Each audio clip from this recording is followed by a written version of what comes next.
Welcome back, everybody, to another exciting episode of Aaron's Opinion, the podcast for blind people, where we speak about critical issues in the blindness community and all other issues from across the universe and galaxy.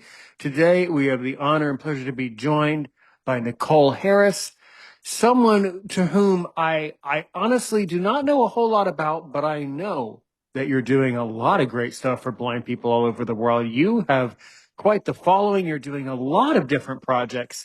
And overall, I have come to understand that you, excuse me, have had quite a life journey, so far.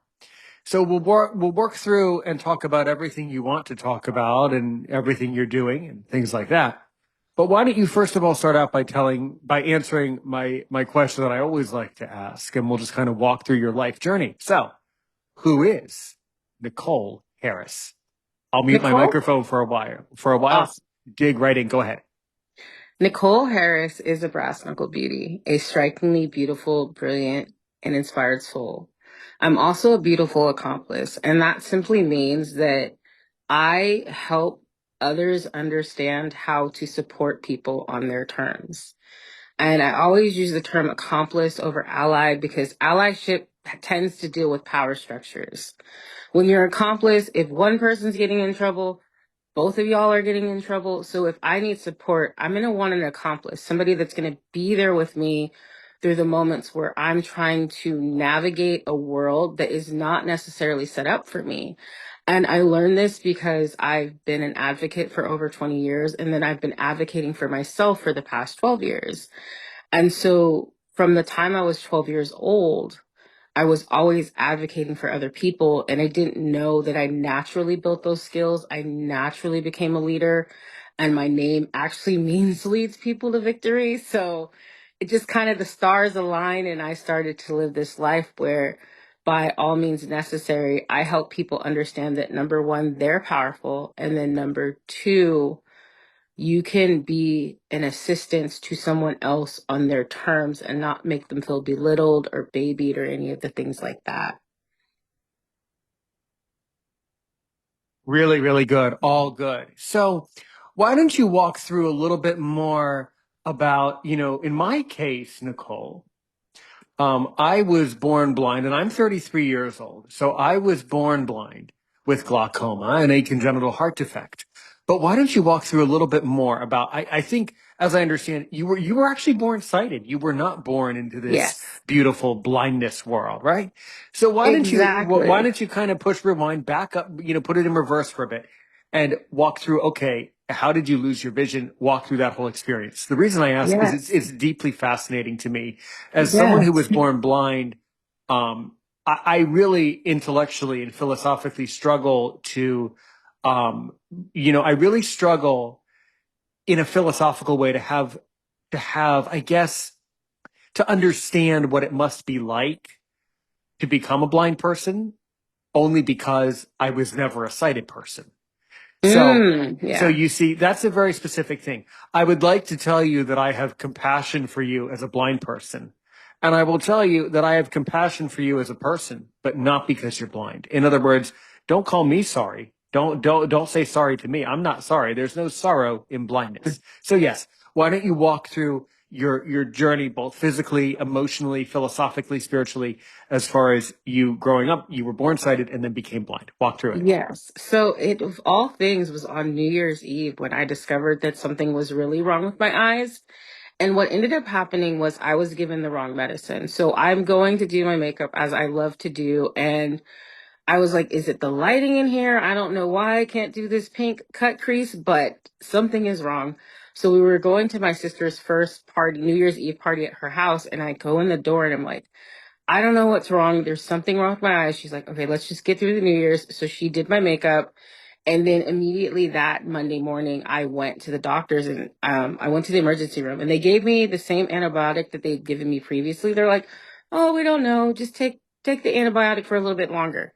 Turns out I was allergic to that antibiotic and they gave me the wrong medicine. And I should have never had that medicine. And so what it did was it exasperated a condition that I had called pseudotumor cerebrae or intracranial hypertension. And what intracranial hypertension is, is it's when your brain, essentially your estrogen levels are really high, and all that excess fluid, it's creating its own fluid. So that's going up your spinal cord.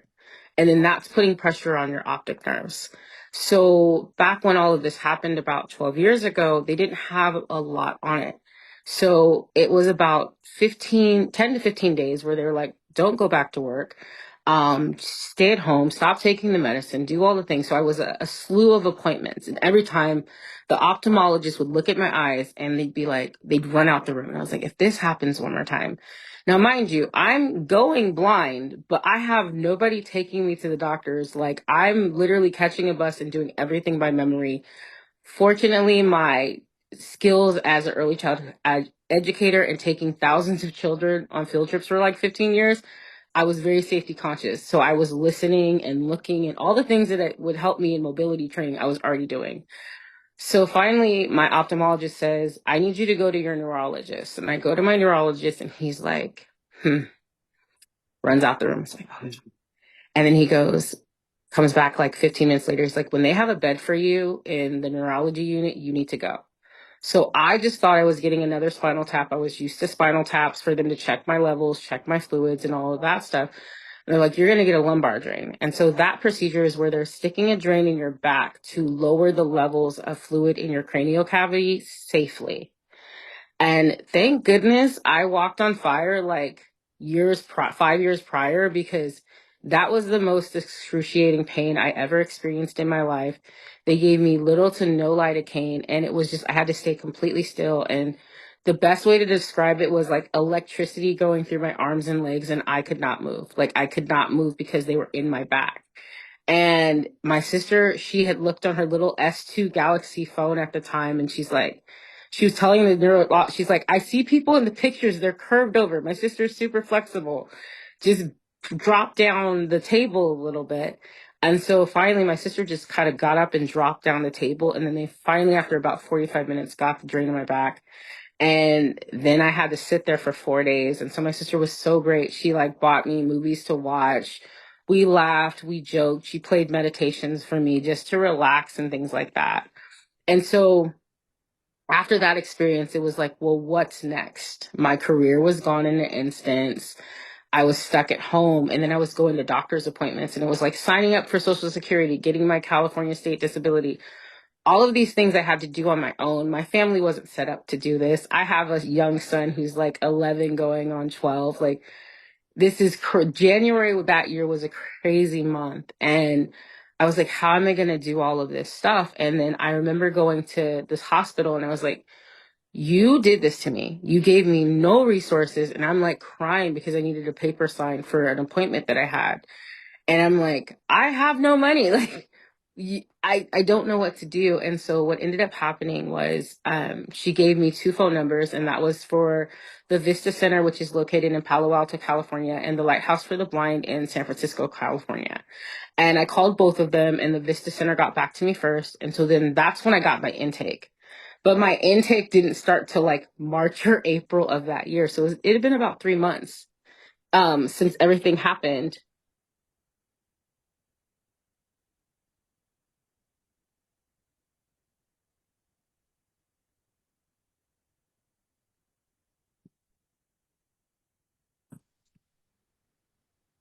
So I found myself with no resources, and then I had the ticket to resources, which was the Vista Center. And a slew of counselors came to my home, and they helped fit my home with things like safety rails in my bathroom, fix the rails going down my stairs to make sure that I had a safe environment. And slowly I was beginning to learn blindness life skills. And it was very different because I could see somewhat, but everything was very blurry. So prior to this, I had 20/20 vision. I was a photographer. I did fashion talent showcases.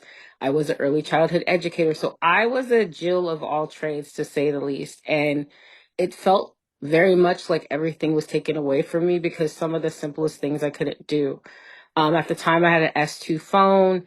It had all of my MP3s so I could like listen to music, but that was really it. If I needed a text message, it was text to speech. And this was around 2012 when all this happened with technology. And I was just like, what do I do? And so they were like, well, do you want to go to school? Do you want to go back to work? And I was like, I've always wanted to go to school. And every time I did, I was a single mom.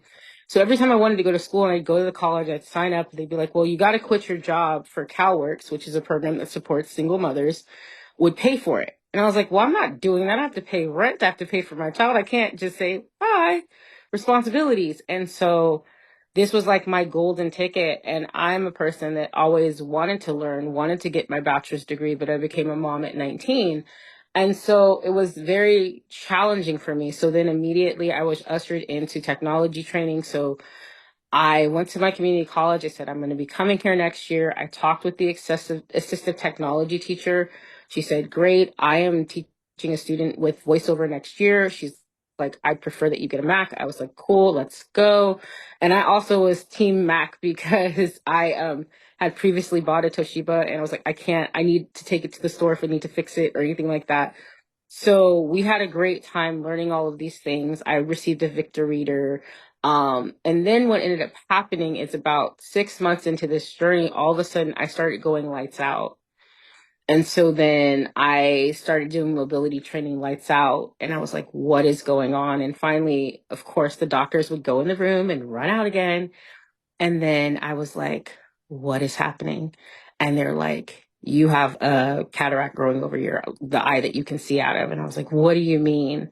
And prior to this, maybe 4 months after, I had a surgery, which was called an optic sheath fenestration in my left eye. And basically that was so I wouldn't have to have a shunt for the pseudotumor. And they had studies that said that it would give me back my depth perception in my right eye, which was doing all the work. So I was like, okay, let's sign me up. Let's do it.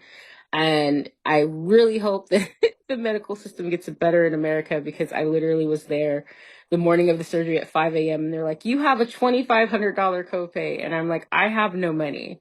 I have $5 in the bank account. And my sister is like, give me the phone. And she's like, she's $5. And they're like, okay, we'll have her swipe her card for that $5.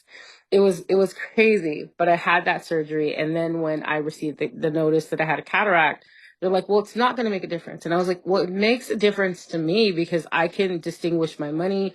I can do this. I can read signs, all of these things. They're like, well, it doesn't make a difference. And I was like, whatever. So in my mind, I was like, I'm going to get a cataract surgery. And so in tandem, I was doing mobility training. I did like at least 36 hours of one-on-one assistive technology training before I started college.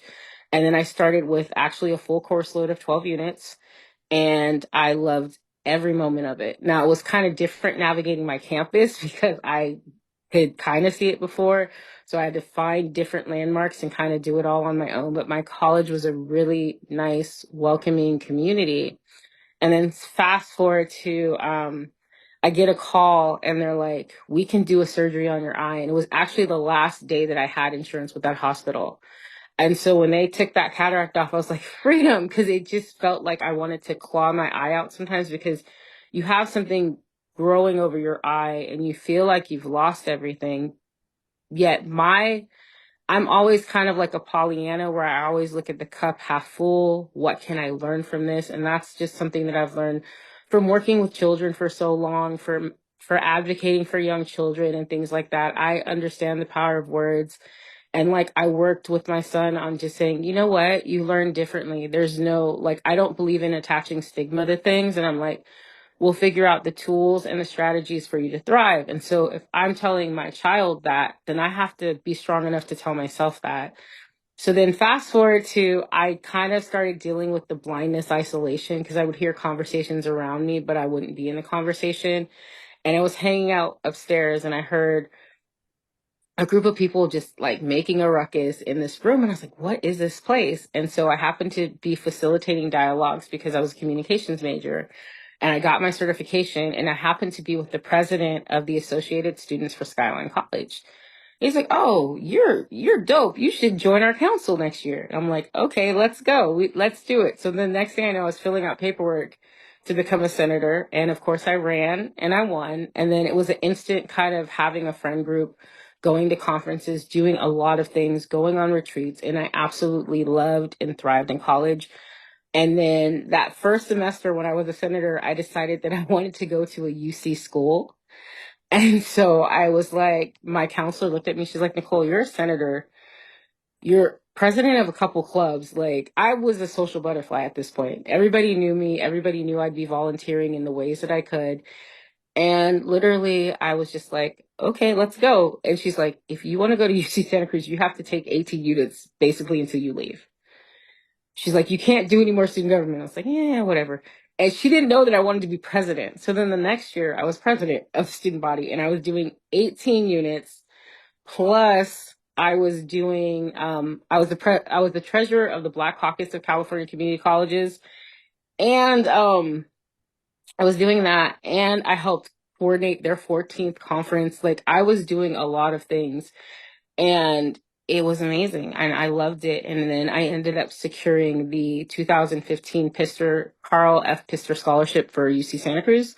So I got a full ride to UC Santa Cruz where I studied community studies with an emphasis on economic justice. And during that time, that's actually when I immersed myself in the blind community. That's when I went to be a intern for the Lighthouse for the Blind in San Francisco. And I really learned about the inner workings of the blind community, how there can be implicit bias with counselors and just people that you think should not have bias, that would have a lot of bias that would impact the kinds of services that individuals got and received. And I was like, okay. And so I had to write these massive papers and ended up doing my capstone. And I talked about how basically bias can affect what kind of services that people of color receive. And I did a lot of surveying, a lot of interviewing, a lot of people getting anecdotal stories, a lot of data collection because it was an ethnographic research that we had to do. And just understanding that elements of nonprofits are kind of give you the ick, but they do a lot of good. So you have to kind of see the good and the bad and things like that. And I actually won the CNFB scholarship, their highest scholarship that year as well, while I was an intern for that organization. And I got to see a different side of the NFB because my first interaction when I was interviewed for scholarships was horrible and gave me a very different idea of that, how the organization or the people in the organization, because sometimes it's not the organization, they have a great philosophy, but it can be the people that are representing that organization that can turn people away from using their services. And for a long time, that's how I was until I actually made like a lot of friends in the community. And they're like, we're not all like that. Some people are just really hard on other people. And I was like, you have to understand there is a difference if you have access to learning Braille, because I've had counselors tell people that go blind in their 30s, like, we're not paying the money for you to learn Braille. And I go, these are the stories coming from their mouth. So you can't make them feel bad for not knowing Braille when there is, ways that we can do it electronically. And I was watching the trajectory of technology just change over and over and over again. And I was like, it's getting better bit by bit, because about 4 or 5 years ago was when I could start adding my own alt text to my pictures on Facebook. So I've seen the difference in technology, and I've always just wanted to give an outpouring of information to people. I've always been the resource gatherer and the resource giver. And that just translated into all the work that I did. And so, of course, I did very well at UCSC, except for my first semester. I almost failed out because I didn't have the resources that I needed to support me in my blindness journey. And I made my school understand that. I leveraged the power of my scholarship and I said, these are the things that I need. I didn't get my computer from DOR until my second quarter. And I was doing my homework on an iPad and an iPhone 5. And I was calling my mom. I was like, hey, can you format this for me? Because I didn't have a reader. I didn't have somebody. So I made my school get it together, and they got it together before DOR could. Because number one, they knew that part of my scholarship was a plethora of resources that I didn't have access to. And I understood that my position as a person saying, hey, look, what about this for your visually impaired students made other people take note. And they changed a lot of things. Like, I advocated for them I'm like, if we're students and there's student sanctioned events and you're driving us to and from our classes and to and from events, you should let us be able to go to events on weekends and Friday nights. That's how we can be integrated and feel like we're not just in our rooms doing that, because the social isolation played a lot into it. And when I was at UCSC, I worked in student retention, and then I went on to be the program coordinator for engaging education, where I was putting on the activities that we were having with a group of students. That it was a student-led nonprofit, and it really taught me a lot about organizing and being there for the people. And post-grad, I graduated. And post-grad, I worked, I volunteered at the Lighthouse for the Blind. So I was the Lighthouse Volunteer of the Year in 2019. I worked a lot with the youth, and I always say, keep your cane hand strong, or keep your cane hand strong and prosper. And it was because I saw a lot of youth not using their canes. Like, if you're in the in-between, you're like, I might use my cane. And I'm like, use your cane. It took one time me banging my knee on something to be like, you need to be using your cane. Although you can see better than you did before, use your cane, Nicole. And so then I got into the lull of the trying to find and seeking employment. And then I just realized how ineffective DOR can be with certain things, because I had helped co-teach the employment immersion program at the Lighthouse. I did 3 rounds. I interviewed with all the Google recruiters, so I knew that I interviewed very well. And the problem is when you get to this disclosure piece and things like that, and it just became really weird. So after hundreds of job interviews, getting to round 2, round 3, I'm like, okay, this system is not working, and it's not good for my mental health. And I remember working with my new DOR counselor. He just was a total tool. I was like, I'm not going to sit on the phone with somebody to do my resume for 2 hours when I'm paying to have my resume professionally done, because I understand that they're going through scanners. And this is why I'm getting the results your other clients aren't getting, because I'm doing something different. I'm not sitting on the phone learning about writing my resume, because I taught this for a whole 10 weeks while I was on field study. And so I was like, just going back and forth with them. And finally I was like, you know what? I can't have you tell me one more time that I should be filling hand sanitizer bottles during the pandemic. I was like, obviously you haven't read my case. Obviously you haven't seen that I have 5 college degrees, and I received those 5 degrees in 5 years. I have a commendation from a US senator. I have organized and did a multitude of things. Filling hand sanitizer bottles is not for me, especially when it's a 2-hour commute to and from that place of employment. That is not for me. That is for somebody else that wants to do that job. And so it's just a push and pull back and forth. And I was just like, I've kind of had it.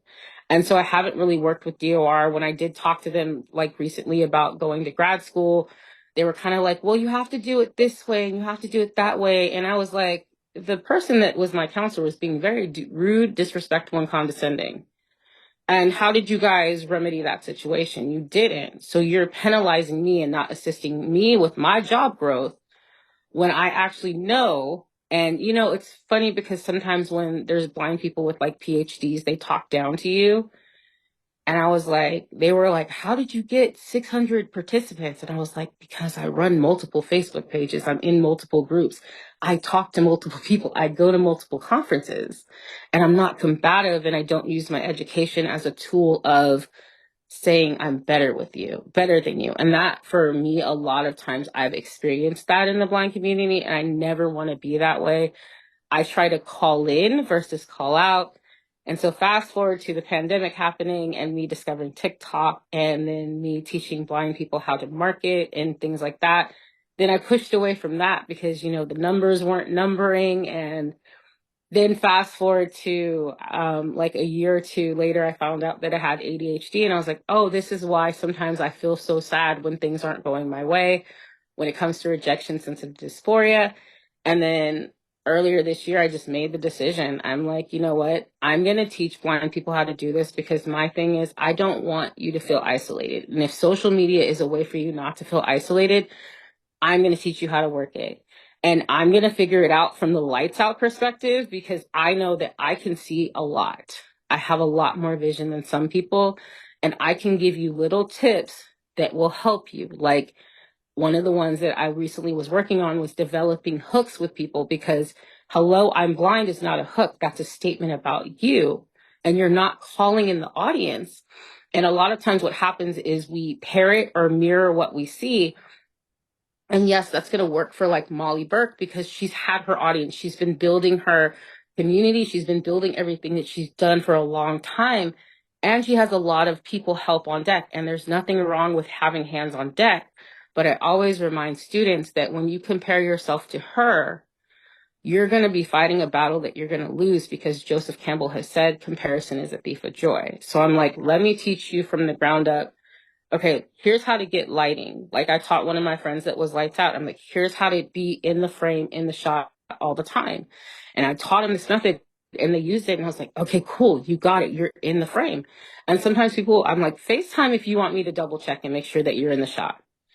I got you. If you want me to review the video, I have your back. And so I've always been that person. And that just takes me to where I am now, where I created the Blind Content Creator Collective, where it's specifically doing it on your phone because, oh, sometimes that's all people have. Sometimes the job, it's too many things. I'm like, I can figure out talk back on my Samsung Galaxy and I can figure out voiceover on my iPhone and we're all good. Like we can get things done and use and leverage the power of technology like Be My Eyes. And I love the Be My AI feature. And I talk to them like, okay, you know, when I send pictures to my blind friends, I've already put the image tag in there. So when they click on the picture, it's telling them what the picture is. And that's just a sign of, I respect you, I hear you, I see you, and things like that. And that's kind of the nutshell story. That is me, that is who I am. And that's how I came to get to this place of really wanting to create on my terms and really showing that people can also create on their terms. It doesn't matter your visual acuity.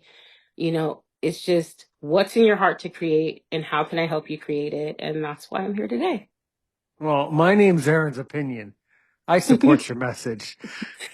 Thank you. That was, has anyone told you, gee, that was a lot of information that you just went over. That was a lot of greatness, is all that was, everything that was just great. I got to tell you, that was so great and so relatable.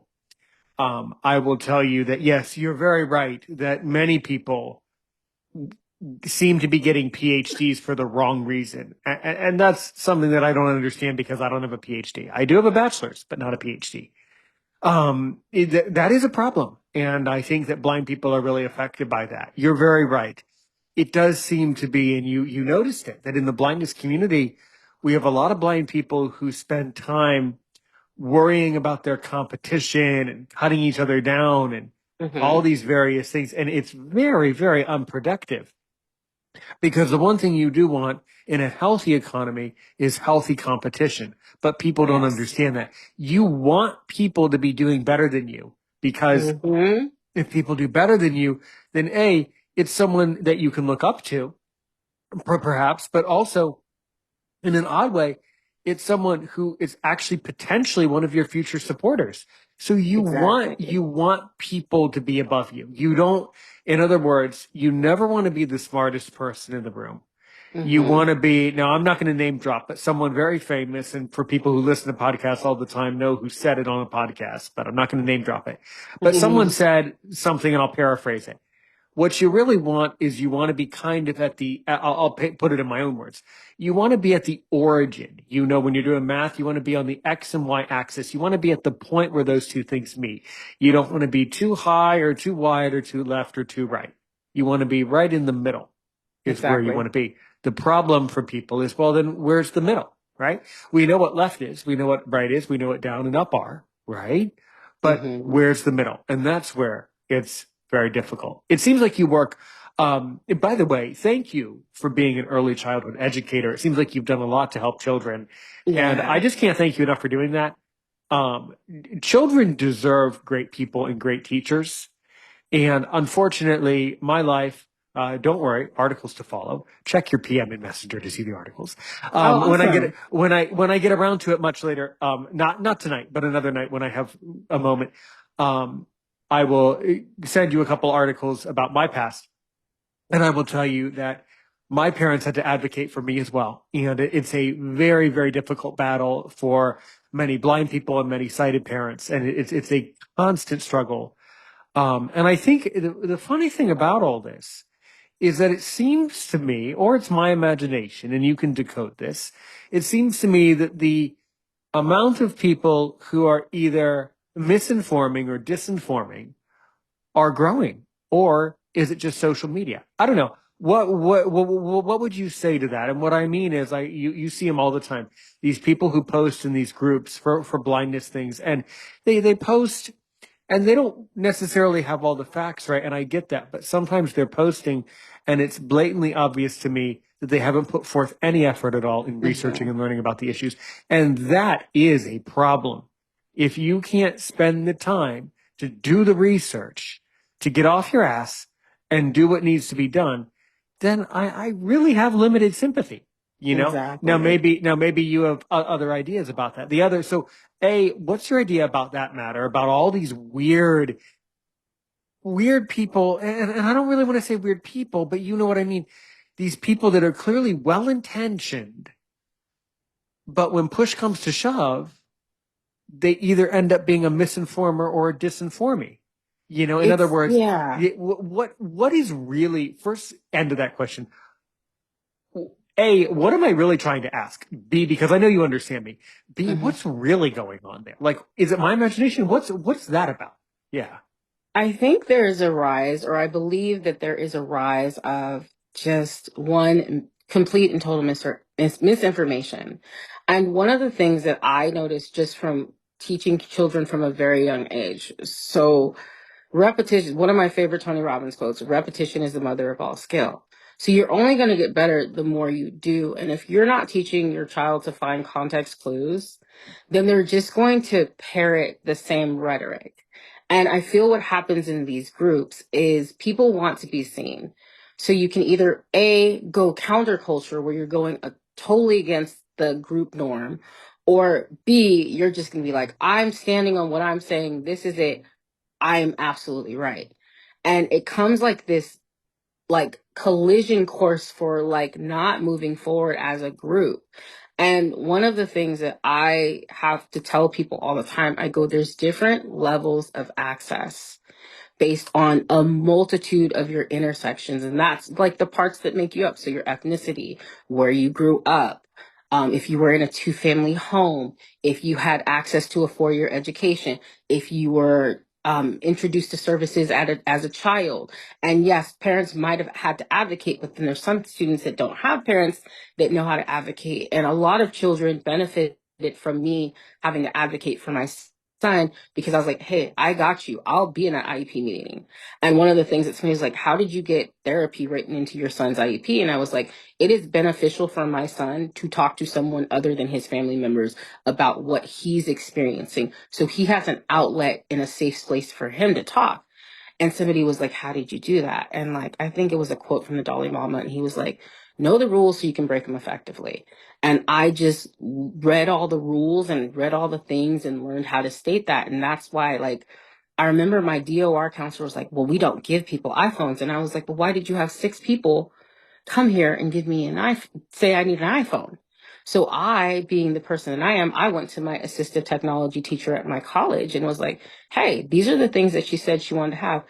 That lovely woman went and wrote her a list and she gave me every single thing. She's like, she needs a computer. She needs a computer case. She needs an iPhone. She needs an iPhone with a cover on it. She just went through line by line and said these were the things that she needed. And they gave it to me because I had a person of authority give it to me. And sometimes in the blindness community, what happens is we're looking for that person of authority or we're looking up to people. And I always say, I'm a regular person like you. Do not look up to me. Look up to yourself. Like, because if you put somebody on a pedestal, they are liable to fall off. And I don't get it all right all the time, but when I say something, I try to give an explanation. Not that I have to give one, but I go, I'm taking this at a look for a multitude of reasons because you might think that this is something that's okay, but it's not. It's just like when we had the cane wars of not the folding cane, the straight cane, the this cane. I'm like, just use your cane. I do not care what kind of cane it is. I want you to use your cane and not be ashamed of it. And there's a really good book, and it's by Edward Bear, and it's The Seven Deadly Needs. And one of the needs is the need to be right. So sometimes I'm like, you know what? I'm a mum's the word. I'm gonna let them be there. But what happens is, like any group, we get into a cycle of respectability politics because it's just like, I help blind women learn how to do their makeup. And some people are like, why are you teaching blind women how to do the makeup? That's stupid. They can't see it, but they want to feel their best self. Sometimes you might be a chronic picker, so you don't know that you have dark marks on your face, or you have bags under your eyes because you're not sleeping well. There's ways to fix that so you feel more confident. And if I can help you do that, I'm not going to judge you for it. If you don't want to put on makeup, that's fine. But don't yuck someone else's yum, because everybody has different levels of vision. And I was doing my makeup lights out because I was always I had to be camera ready because they were taking pictures of me and putting them on the internet. And I was like, oh my goodness, what's going to happen? Like, I need to figure this out. So I went to the Mac counter. I said, this is what I need to do. If I needed a refresher, I'd go back there, and they helped me. And so in these groups, what happens is people are fighting to be seen. They're fighting to be right. And they're not leaving space for a conversation. And then we've got people who are like, I can't take a person seriously if their punctuation's messed up. And I'm laughing because I know that people who have no punctuation or they don't know how to correct it, these are the people that either A, they don't qualify until they're 55 to get some type of services, but the services are not as comprehensive as if they were in the age range that they take through vocational rehabilitation or Department of Rehabilitation. So they're kind of getting lightweight services because the organizations get funding from that, but they're not getting what that comprehensive services that they need, because I'm teaching my grandma. My grandma, she'll send a message through voice dictation. She doesn't know about saying full stop or comma or things like that. She just knows that glaucoma took one of her eyes, and that she can see, but she's still having difficulty. And she's fighting with wanting to use voiceover. And she's like, she'll send me messages and she's like, I don't know how you do this. I don't know how you do this. And I'm like, Granny, it's not that it's hard. It was just unfamiliar at first. I never thought that I would be running my voiceover at like 95 words per minute or whatever. But I'm like, I need to get through this information, and I have amazing accuracy. And it's just a combination of it's, I really feel that people are just like, they want to be heard and they don't know how to be heard. And the information is coming from different sources with different ideologies, different opinions, and then amongst those opinions, you have different groups that have their subgroups. And so it's kind of like the world's worst game of blind telephone, if that makes any sense. That's how I can explain it. That was my word vent, kind of trying to tie everything together. Sure, absolutely.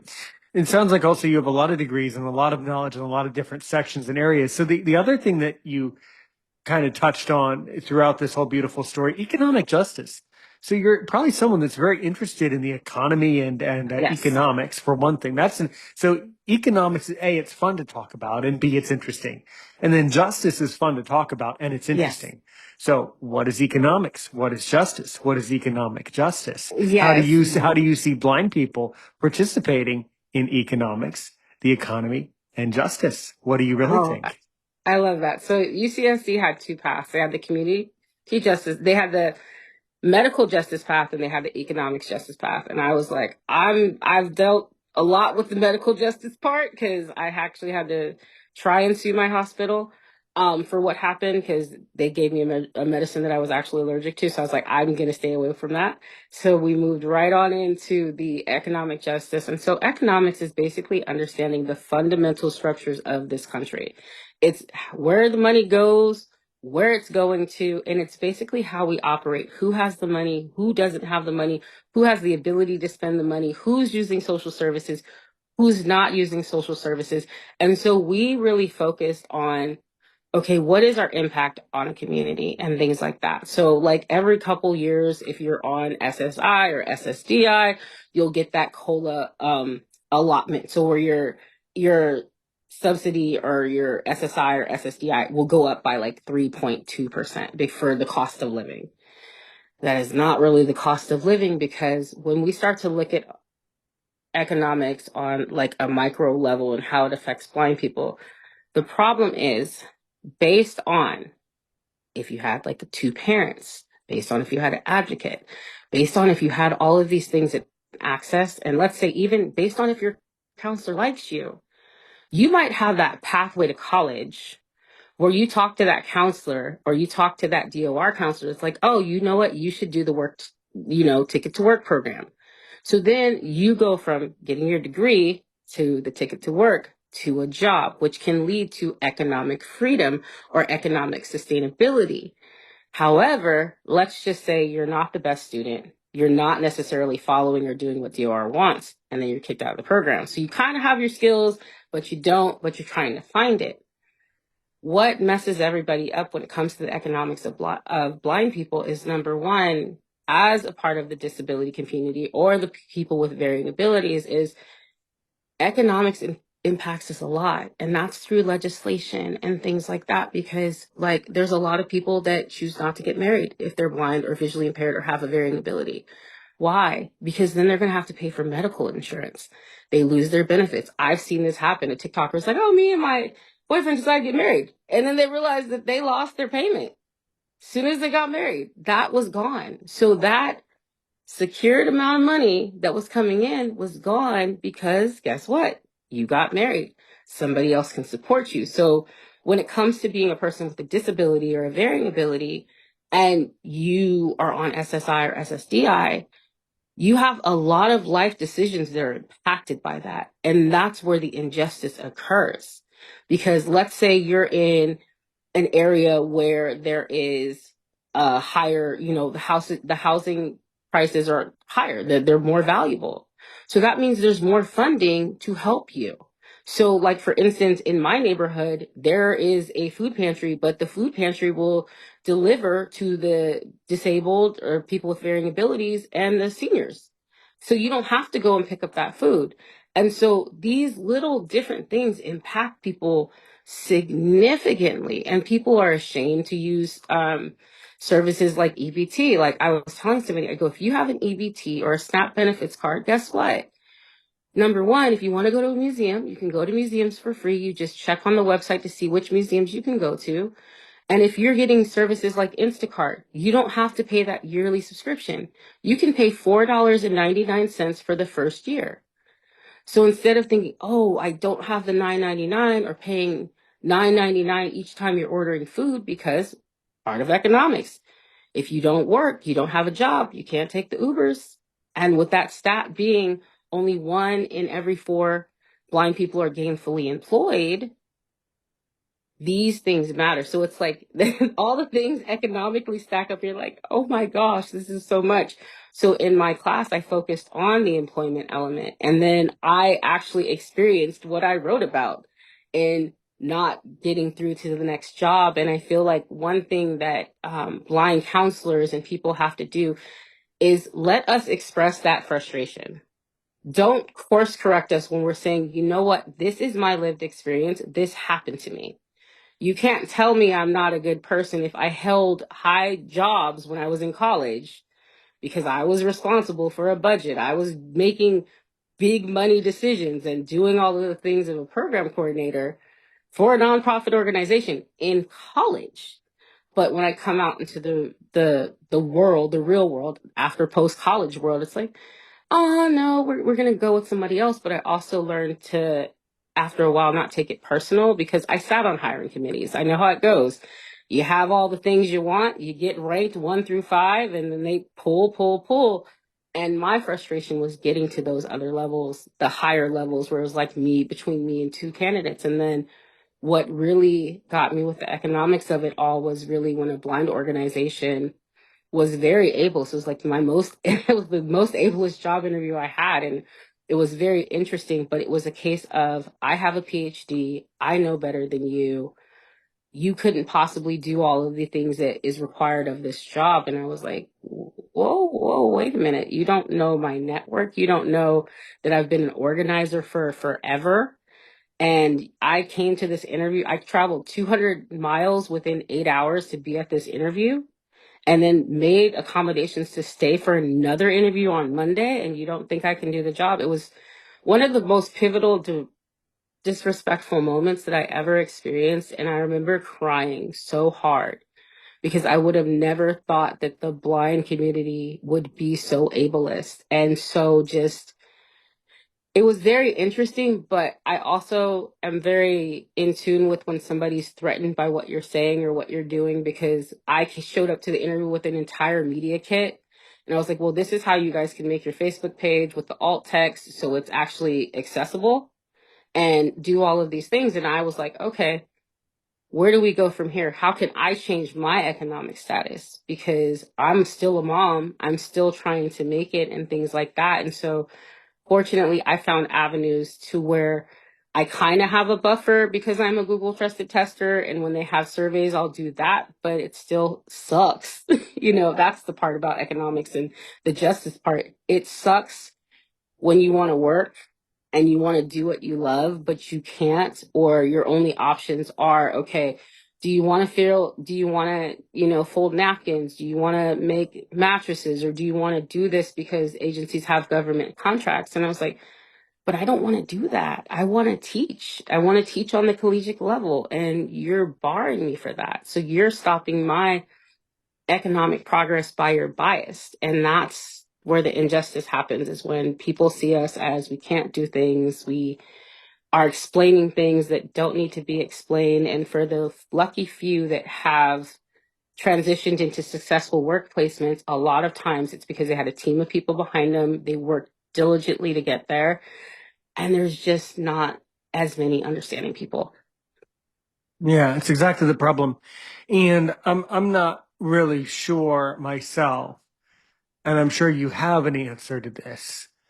As far as disclosing disability. Now, I'm going to tell you my opinion, Hmm. and you're either going to love it or hate it, but it's my opinion. My opinion is that the employers who are willing to hire people with disabilities, who are willing to hire blind people, will hire you, because they know you're the right person for the job anyway, but they'll hire you regardless of your blindness, whether Hmm. you tell them on day 1 or day 30. Now, other people will say, no, there's a strategy for at what moment you reveal the disability. So, have you developed a philosophy of the disclosure of blindness professionally to employers? Have you worked with candidates who are struggling with, well, how do I tell someone that I'm blind? What do you really think about that? So when I was co-teaching, they had a strategy. Like they mapped out, because it was like a 3-week program, and I'm not sure if they still do it, but it was a 3-week program where you went through like how to dress for an interview, what to say, how to do the STAR method, how to interview, and all of these things. And it kind of was the breakdown of, if you went in and you had your cane and things like that, and or you had your guide dog with you, they had us prepare a statement. And I was like, I kind of got the ick from that, because I was like, but I was like, have something prepared. And so one of the statements, the sample statements were like, hello, thank you for having me today. Um, I'm a visually impaired person. If you have any questions about my accommodations, I can answer for you that right now. And then you go into the interview. And I kind of didn't like that, because I felt that it was centering your blindness. So that was kind of their strategy. In my instance, when I got to the interview, a lot of times my interviews were on Zoom and things of that, on like on my computer and stuff. And so most of the time I was always in early so I could turn off my voiceover, or I knew how to mute my mic, and I was very attuned. And so I often disclosed later. Like I disclosed when it was like, oh, do you have any questions?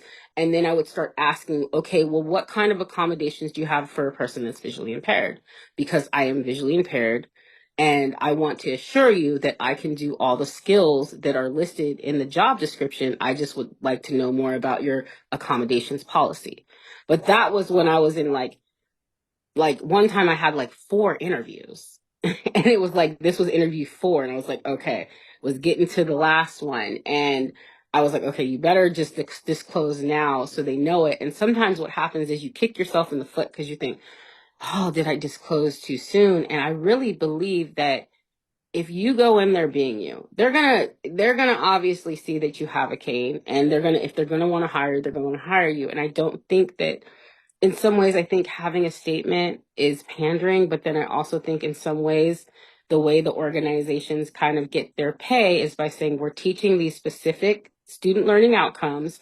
of this course. So we're going to guarantee that by the time they go through this employment immersion program, that they know how to disclose. And I really feel it's up to each individual. For me, I said if I ever apply for another job, I'm not disclosing because I want them to see me as a candidate. They see me walk in. Well, if you see me walk in with my white cane, you obviously know that there's some type of vision thing going on. So it takes away sometimes from the conversation because you're trying to make them feel okay about you being blind. And that's not necessarily the best way to start off. It's like, let me see how you do this. But then I've also seen really cool things where this one young lady, she had got her new job. She had her guide dog and they didn't have a place for the guide dog to go. So her job had set that accommodation up. And there are people, I want to start hearing more of those stories where jobs are accommodating because I know people are accommodating. And I really agree with so much of what you said about the disclosure piece because they're going to know whether or not they want you. They saw your application, they saw something in that application, and more than likely, if they read it, and you're a person that has like, it was like there was a lot of blind organization stuff in my resume. They kind of knew that either I had somebody that was blind in my family or maybe I was that person. Right. Yeah. Yeah. I mean, it's all, you're 100% right. It's all easier said than done. The problem is every interview is subjective to some extent. So you Hmm. never can quite, the problem is you can't quite tell what the right answer is until after you did it. That's why it's Oh, difficult for yes. people because nobody performs their best in an interview and it's always a problem. So anything that you can do when you're working with these other blind people to try to reduce these challenges, I think that would be a huge, Yes. huge, huge thing. Absolutely. Yeah. Yeah. It's more than Mhm. having the confidence in themselves. Yeah. I feel like I always say you got to break the default setting because sometimes people are mad because let's say you stub your toe, but your default isn't I stubbed my toe. Your default is I'm blind, so that's why I stubbed my toe. When really you just stubbed your toe. And I had to kind of crack that out of my head and be like, everybody stubs their toe. It's not everybody didn't see it. So like I'm a big person of not making blindness the issue because blindness is a beautiful part of who you are. Like Absolutely. I feel deeply like this experience happened to me for a reason for me to understand that I'm beautiful through and through. I don't have to see any clearer. I don't have to see any better. I don't have to be another person for me to be better. And I think with the disclosure piece that folds into the respectability politics that occur, and that's what really hurts any community is saying that if you're not operating at this capacity, if you're not doing this thing, if you're not employed, then you are not worth the respect that I have to give. And that's where I get angry and upset, or I'll have bass in my voice. And I've had it plenty of times because I'm a beautiful African American woman where people be like, well, you're being so mean. And I'm like, I'm not being mean. I'm expressing my point in a curt and straightforward manner. And I go, what you're doing right now to me is a dog whistle or a microaggression. And I'm going to need you to stop because being disrespectful to someone because they don't have the training, they don't have the skills, or they didn't have the same level of access to you is never okay. And if you have a problem with me saying it this way to you, that is something that you're going to have to work on because I'm talking to you at a level of respect. And like, I will say it just like that, and they'll be like, oh my God, she's so mean. She's so horrible. And I'm No, like, and you're so right. And that's yeah, the difference. The other subtle thing that people have to learn, whether it's in podcasting or professionalism or teaching or traveling or whatever, that there is a difference and it's very hard to tell the difference. But when the difference is clear, it's very clear. There's a difference between aggression and assertion. And this is yes. very, but right, but it's very hard for young people to tell. Okay. I have a very deep voice. I'm a very abrupt person. And most of the time people do not respond well to me. Most of the time. Why? Because I'm assertive. Right. And I also Hmm. have a very deep and aggressive voice when I need to. But I am a pretty abrupt guy. I don't beat around the bush, you know. But the overwhelming fact is that I think blind people need to both learn to be assertive more and professionally, I don't want to say aggressive, but more present. I think not to Yes. say. I think we need more of a more of a presence. Presence and tenacious. And one of the biggest lessons, one of the first lessons that you learn in interpersonal communications is listen to understand instead of listening to reply. Because a lot of times people Right, have like precisely. their default settings going on. And so when I would work with the youth, I'm like, okay, did they say this about you, or are you feeling this about you? Right, right. And I Or go, yeah. exactly. Yeah, and that's how people are too. I work with students all day and I try to teach them the same thing. It's like the funny psychological thing, whether you're blind or not or sighted or not, we the funny thing is, and this is also getting worse, or I'm noticing it more, people only hear what they want to hear and they never hear what they're supposed to hear. And it's getting out of hand. You know, it's almost like to some of these people in the social media spaces or around the Hmm. universe, it's like I know that I want to talk to you, but I know that I don't want to talk to you because if I do, I'm gonna have to figure out a way to get you to not hear what you want to hear, but hear what I'm telling you. So Oh, yes. how now? But here's the problem. Here's the people. You know, in every culture is different. You know, you also know that I'm a French speaker. You know, Hmm. I speak French, and French and the French people are both two things that are very true. They're very good debaters. Why are they good debaters? Because they know how to listen. And French people are Hmm. very able to listen and debate. And Hmm. Americans can't do both. Oh, yes. Americans tend to just kind of blabber and run their mouths, whereas French people are able to run their mouths when they need to, but debate when they can and listen everywhere else. I And like that's why it's that. important. Now, I'm also a bilingual guy, right? So a lot of times I have French students where we would go back and forth in the French conversation and then the English conversation and flip my brain as channels. Now I'm a pretty bizarre guy in case you were wondering if I'm normal. No, I'm not. So I have different channels in there. And one of the things that I have to work on when I'm listening to French is you have to resist the urge because when you're proud to speak a second language, it's easy to want to jump in on somebody, but you just have to wait, pause, Yes. listen, and then wait again. Okay, now, but it takes a lot of self control to not talk. It's very hard to do, especially when you're proud or especially when you're emotional or Hmm. especially when you're excited or just pleased. It's hard to not interrupt people. It's very, very hard. And I find that blind people really need to work on that. Yeah. And it is something that, you know, really prevents blind people to some extent from being employed. Yes. Its presence It's a takes practice. serious problem. Yeah. I really feel it comes down to presence takes practice, and it's really a thickening of the skin because we can become very sensitive to issues. And I feel like what also hinders the progress is the levels of transparency when people are going to their orientation centers or their blind schools, because what they're getting is one set of rules. Like, you have to do every single thing yourself, where you have to be totally independent. And I prefer self reliance over independence, right?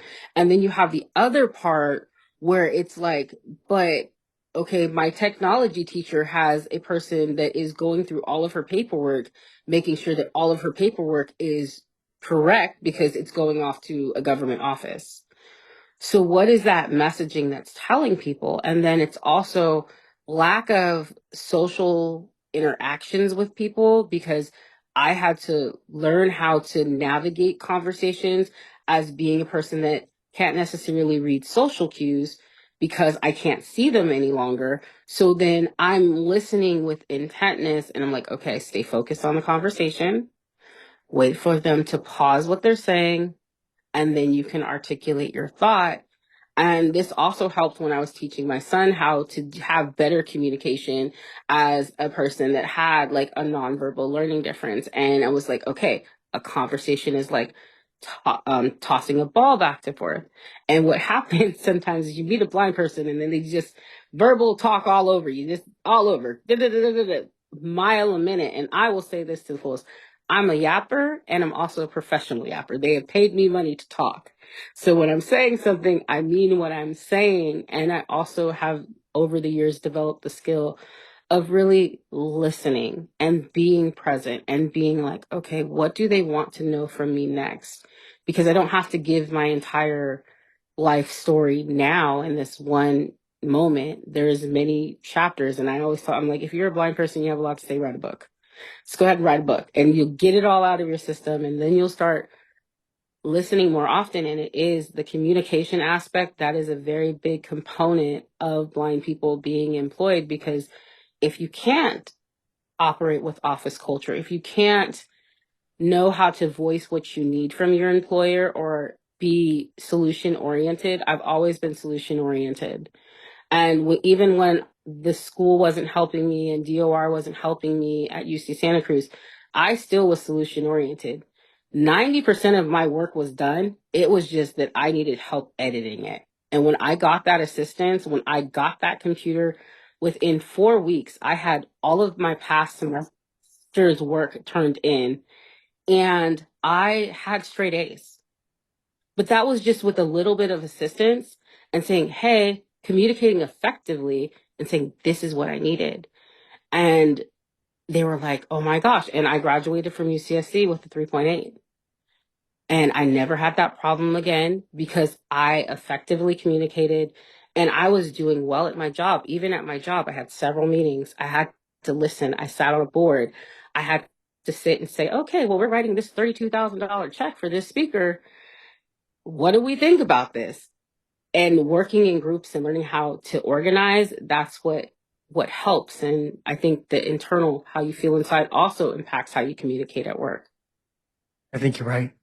I think you're very, very right. So exactly what types of things do you do now? Obviously you're doing wonderfully for the community, for yourself, for your son. You're just doing great. And Yeah. you're the type of person that I want in the Aaron's Opinion family, and you're the type of person that we want. You're the type of person that we want in our corner for sure, as far as finding knowledge and success and just overall, Yes. and just you're just a great person to talk to. You're just a great friend, and it's overwhelmingly obvious that Oh, you're well, just thank you. you're just there. You're just present and there and just completely aware of how to succeed in life. And that's what other blind people need, and everybody else needs to see all this. So yeah, so exactly what do you do? What are your different economically Avenues. speaking, different Yes. avenues of employment? You obviously do several different things to earn a Yes. living, right? So So, yes, exactly what I do you do. do? Yeah. Yes. So what I do now is I do professional speaking engagements, and then I have what's called Voluptuous Prince LLC.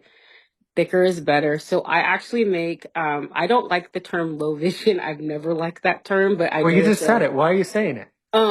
it's a, I know. Well, to give Well, context. you So well you brought basically, it up. I don't know why yes, you brought it yes, up if you don't I like know. it. I don't know why either. Well, you brought it You know up. what? Habit. So I make thick print books. So the lines are bigger What? and more legible for people that are on this beautiful vision spectrum. So they're thicker is better. So I design cool little What? covers and I have those on Amazon. Okay. So Yeah. wait, wait, So wait. So stop. Wait, hold on. Let's just pause for a moment. So pull it back. you design thick print cut. Well, but then how do they read the book? Then what's the book? So these are like notebooks to write in. So like Okay. so I can still see to write. So I've always still write. I've always been able to write.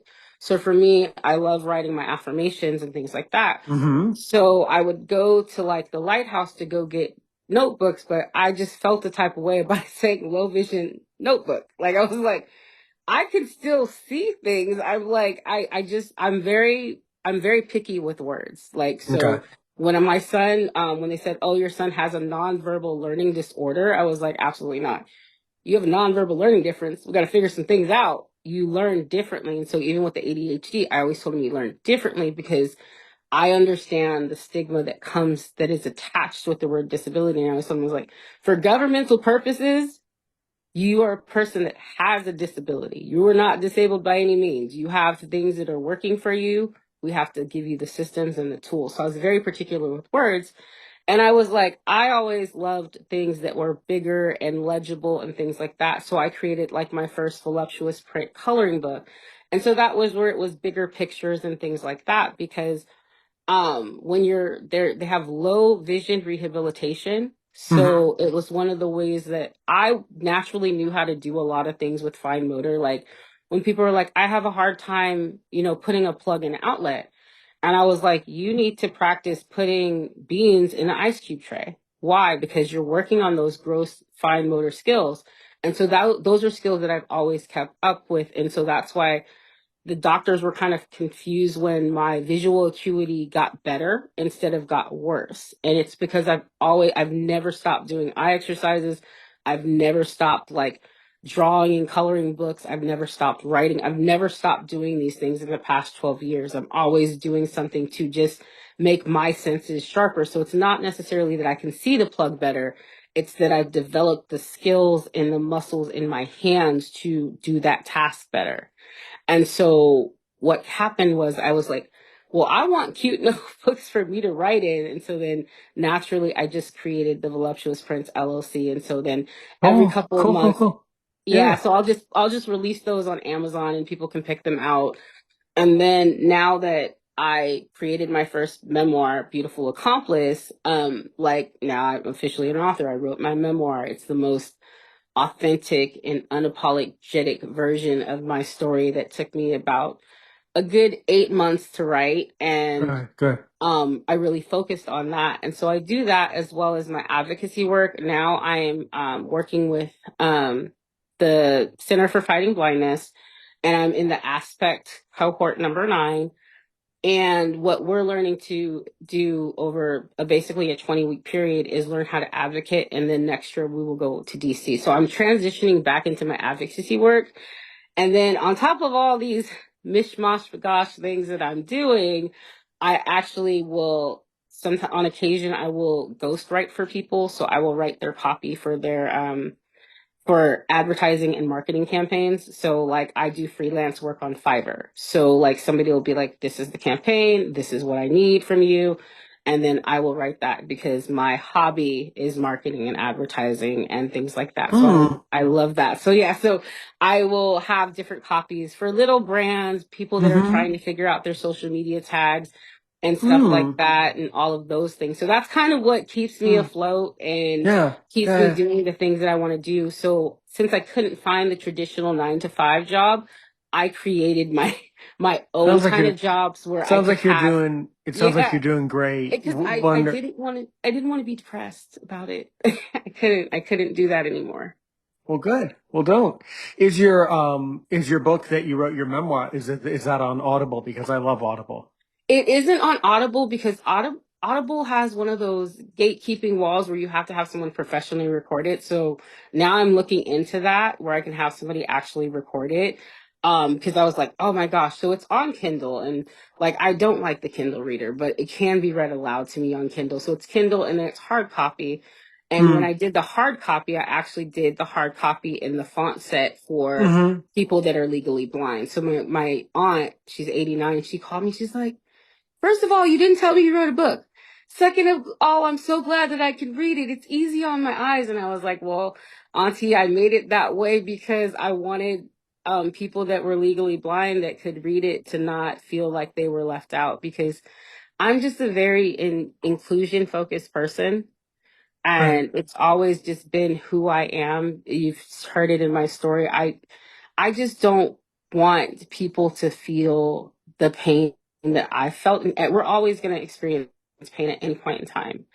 But if Sure. I can prevent you through my words or through something I've said, um, I'm gonna try and do that. And so like one of the things that I did is I started the RAIN movement, and that's just where it's a Google form that's on my link tree and my bio on TikTok, and I'm adding it to other places now where you fill out the form. The rule is no struggle but story. Tell me who you are. And then every month I put it in a randomizer and then I pick a person and I'm like, well, what do you need? And I don't want an explanation for what do you need. It's like, what do you need? Because DOR, your college, everybody's always making you say, well, why do you need this? Why? No, what do you need? Somebody was like, I need a wig so I can go on a job interview. Okay, send me the Amazon link. And I picked it up and sent it to them. I needed this one family. The mom lost her funding from school. She didn't know how she was going to do Christmas. So I did Christmas. It wasn't a big Christmas, but I did Christmas. I didn't ask anybody for it. But I feel like this community has given so much to me that I can give back to them. And it's what fills me up. And to date, I've done about $5,000 of my own money Wow. in just giving back to our community. And I was like, we can give back in small ways. I've sent so many people gift cards for coffee and just something to make people happy. I feel like it's a whole pay it forward, and it's not about me being seen or getting the credit. It's literally, I don't want somebody to have to argue for a limitation, and sometimes we're forced to. And that's where I get riled up. And that's where it's like, oh, somebody's like, they would be like, well, why brass knuckle beauties? Isn't brass knuckles like violent? And I was like, sometimes you have to shatter that glass ceiling. You have to shatter that barrier. And it's really a tool. Like, it's something that got me through that, my dark night of the soul, something that got me through, how am I going to live this life as a blind person? And even as people that aren't oriented with things, I'm like, okay, well, how can I help you? How can I Mm-hmm. support you? That's the question I always say. Ask before you act. Say, how can I support you? And my family's still learning. Like, I was walking one time and my mom went to course correct me because somebody was waiting. And I go, no, no, no, mom. They moved. She's like, oh my gosh, I'm so sorry. I forgot. Yeah. And Yeah. I give her grace. So I practice those things. Mm-hmm. Mm-hmm. Mm-hmm. Beautiful. Absolutely beautiful. Before we walk to the end of the conversation, we have Yes. another great friend who, as you know, is in the Mm-hmm. waiting room. His name's Latabo, and Awesome. you're in California, right? Yes. Yes. And I privately one-on-one, I'll tell you a little bit more, but for 1,001 reasons, I'm in the universe. We'll just keep it there. But Latabo is on the other side of the world in Pretoria, South Africa, and he Oh, has a wow. question for you.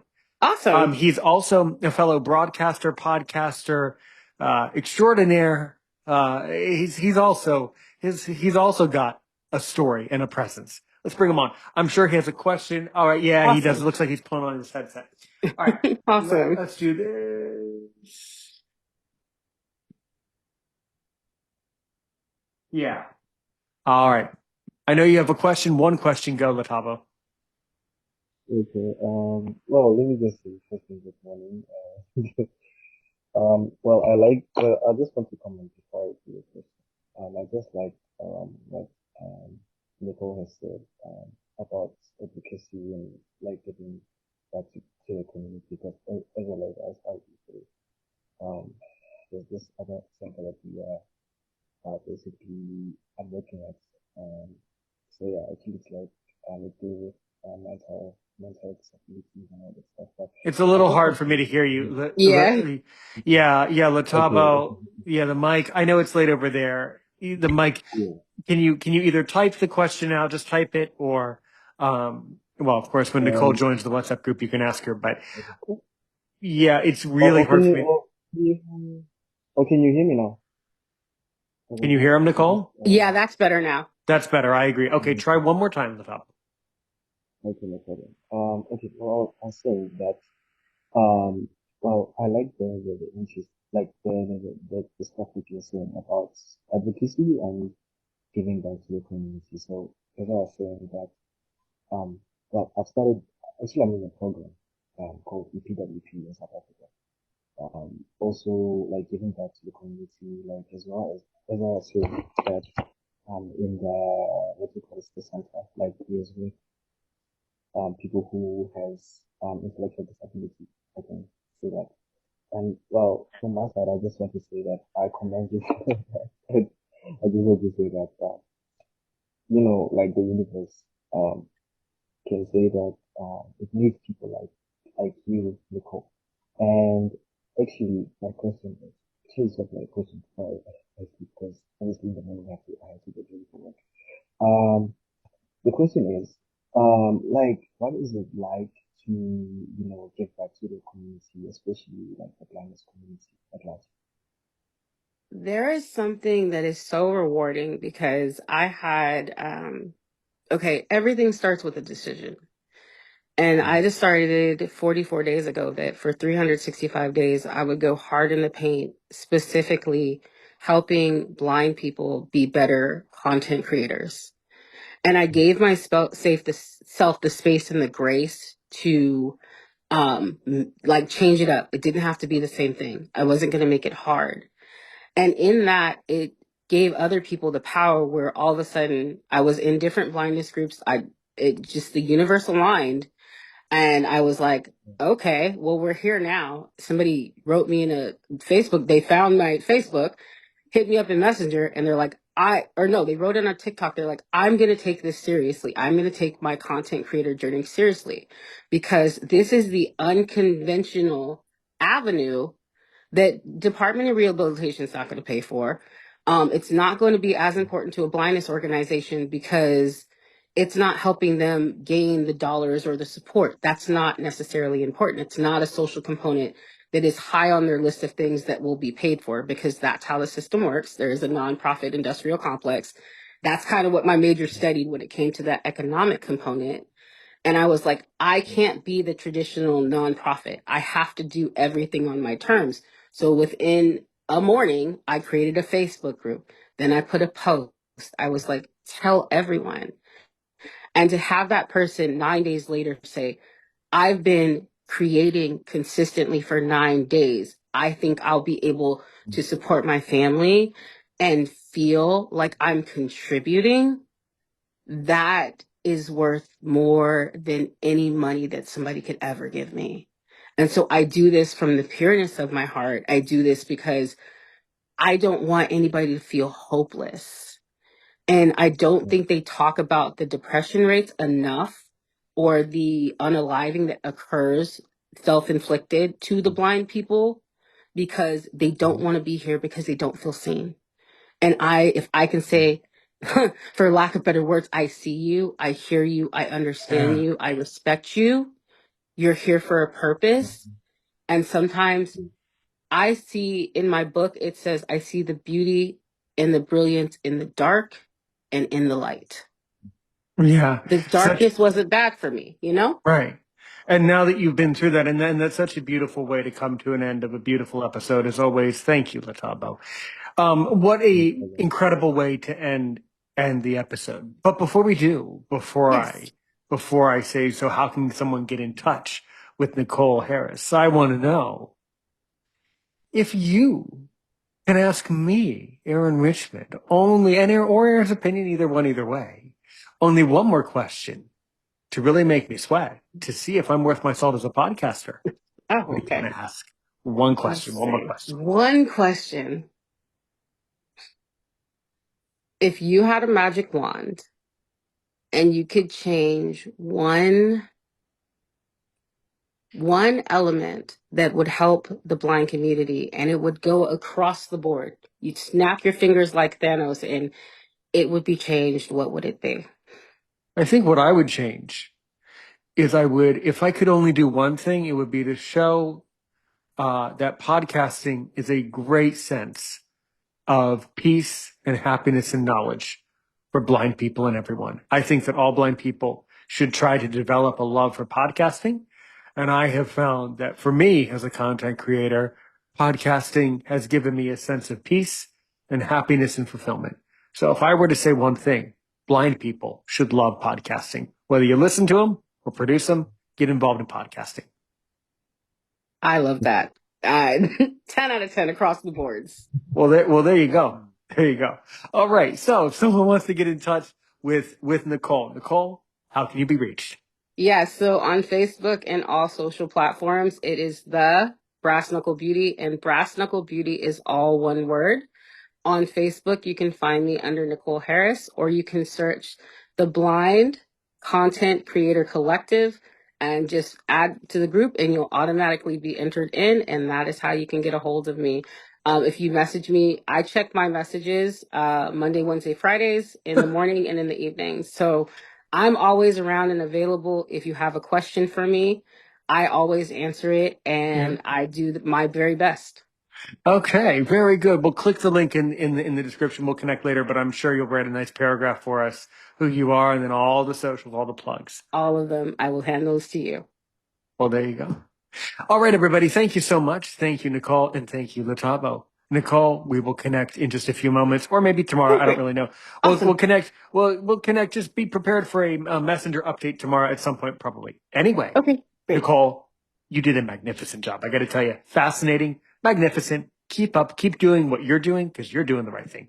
Thank you so much, everybody. And as we say here at Aaron's Opinion, have a very good rest of your day wherever you're listening in the world, and be well and keep podcasting and keep spreading peace, happiness, and knowledge. All right, everybody, take care.